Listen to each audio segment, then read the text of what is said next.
بسم اللہ الرحمن الرحیم۔ السلام علیکم۔ میں اپنا کالم ملکی وقار یا ذاتی انا فیصلے کی گھڑی جنگ میں شائع ہو چکا، آپ نے پڑھا ہوگا 30 جنوری 2023 کو یہ شائع ہوا۔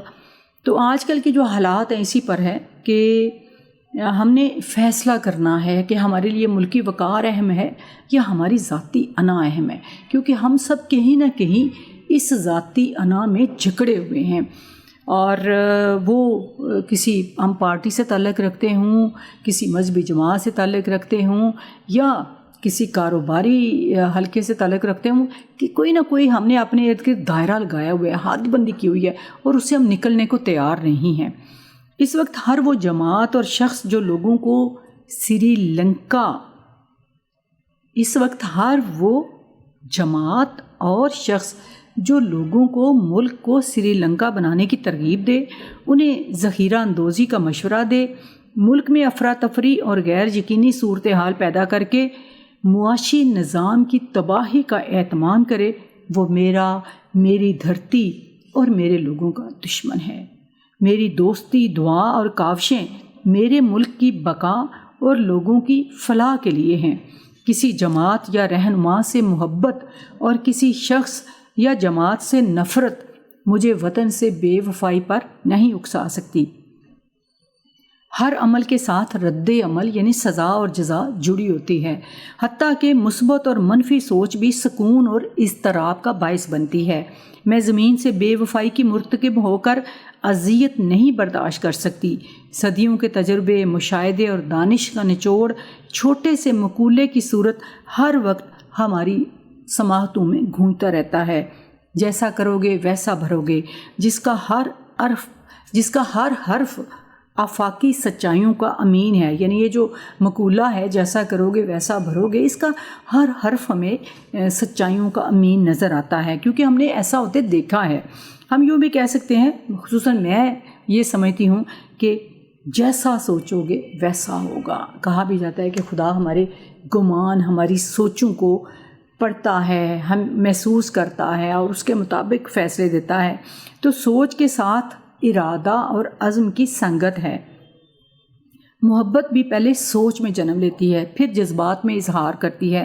ہم ہر طرح کے احساس میں شدت پسندی کے قائل ہیں کہ ہمارے بہت سے قدم سوچ سے عاری اور اندھی تقلید کے غماز ہوتے ہیں، جن سے وحشت، نفرت اور تقسیم کا سفر آغاز ہوتا ہے۔ جذبات و احساسات بری چیز نہیں۔ جذبہ فرد کی زندگی اور معاشرے میں انقلاب اور خوشحالی کا باعث بنتا ہے جب یہ مثبت سوچ اور نظریے کی رہنمائی میں آگے بڑھے، یعنی جذبہ فرد کی زندگی میں تب انقلاب اور خوشحالی کا سبب بنتا ہے، اور معاشرے کے لیے بھی جب یہ کسی سوچ اور نظریے پر چل رہا ہو، یعنی اس کو رہنمائی حاصل ہو کسی سوچ اور نظریے کی۔ اس وقت ملکی معیشت کا ترازو ہم سب کی مشترکہ کوششوں اور اجتماعی بے حسی کے سبب عدم توازن کی بدترین مثال بن چکا ہے۔ ہم سب اس لیے شریک گناہ ہیں کہ اگر غلطی حکمرانوں اور سیاسی نمائندوں کی بھی ہے تو ہم نے خاموش رہ کر ملک کے خلاف اپنا حصہ ڈالا ہے۔ ہم جو زبانی کلامی حب الوطنی کے نعروں سے سرشار رہتے ہیں نے اپنے دلوں میں ٹھاٹھے مارتے جذبوں کو جگانے کی ضرورت محسوس نہیں کی۔ محبت قربانی مانگتی ہے، کچھ چھپا اور بچا کر رکھنے کی متحمل نہیں ہو سکتی۔ مختلف حوالوں سے یہ اطلاعات ہیں کہ ہمارے کھاتے پیتے لوگوں نے 10 ارب سے زیادہ ڈالر، پاؤنڈ اور دیگر کرنسی مہنگی ہونے کے انتظار میں گھروں میں چھپا کر رکھی ہوئی ہے۔ نہ جانے یہ کیسے سخت دل لوگ ہیں، جنہیں خوف خدا نہیں، جنہیں اپنے لوگوں اور ملکی وقار کا احساس نہیں، جن کے لیے ذاتی فائدہ اتنا اہم ہے کہ اپنے نفع کے لیے ملک کے نقصان کی آس لگائے بیٹھے ہیں۔ وطن کے وقار اور آن سے زیادہ ان کی اپنی ذات اور شان اہم ہے۔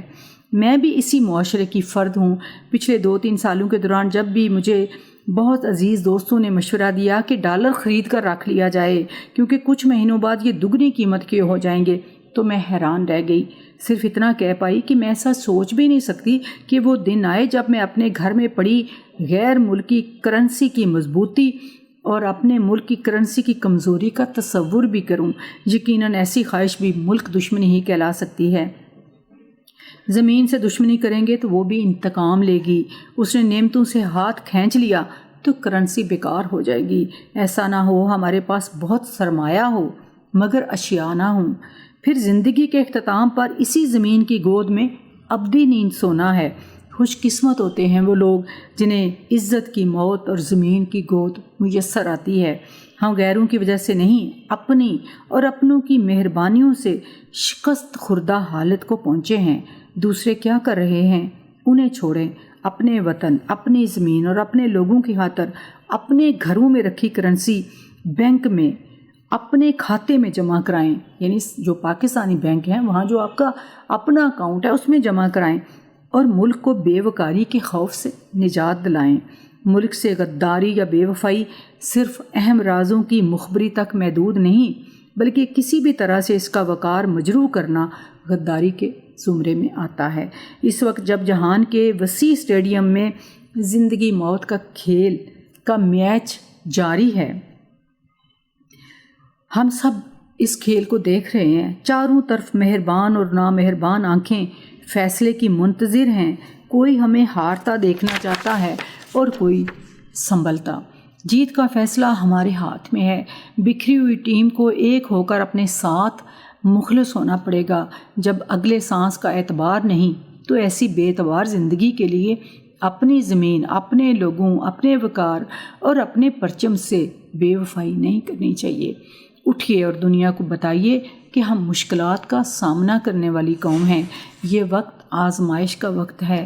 معاملات کی سنگینی کا احساس کریں، سیاسی وابستگی سے بالا تر ہو کر اپنے ارد گرد دیکھیں۔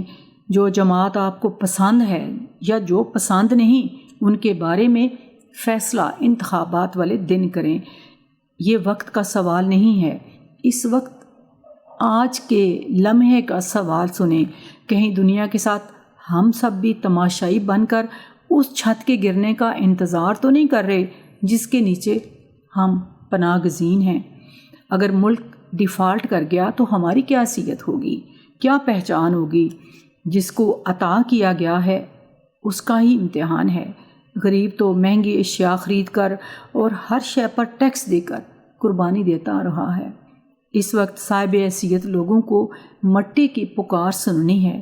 کچھ لوگوں کی بے حسی نے بے بسی کو ہماری تقدیر بنا رکھا ہے۔ بے بسی اور بے حسی کی فضا میں ارتعاش کے لیے سرکاری سطح پر اقدامات کی ضرورت ہے۔ وزیر اعظم صاحب ہنگامی صورتحال کا اعلان کریں۔ وزیر اعظم صاحب کو اس وقت ملک میں ہنگامی صورتحال کا اعلان کرنا چاہیے۔ اپنی ذات سے اخراجات کی کمی اور سادگی کا آغاز کریں۔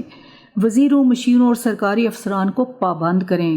سب پٹرول، بجلی بچانے کی ویڈیوز سوشل میڈیا پر شیئر کریں۔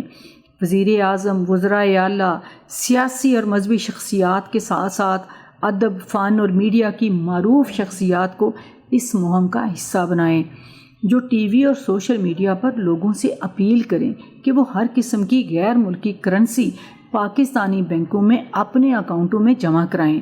یقین کریں پاکستانی وطن کی محبت اور سربلندی کے لیے جان کی قربانی دینے سے گریز نہیں کرتے، صرف انہیں جگانے اور ان کا اعتماد بحال کرنے کی ضرورت ہے۔ بہت شکریہ۔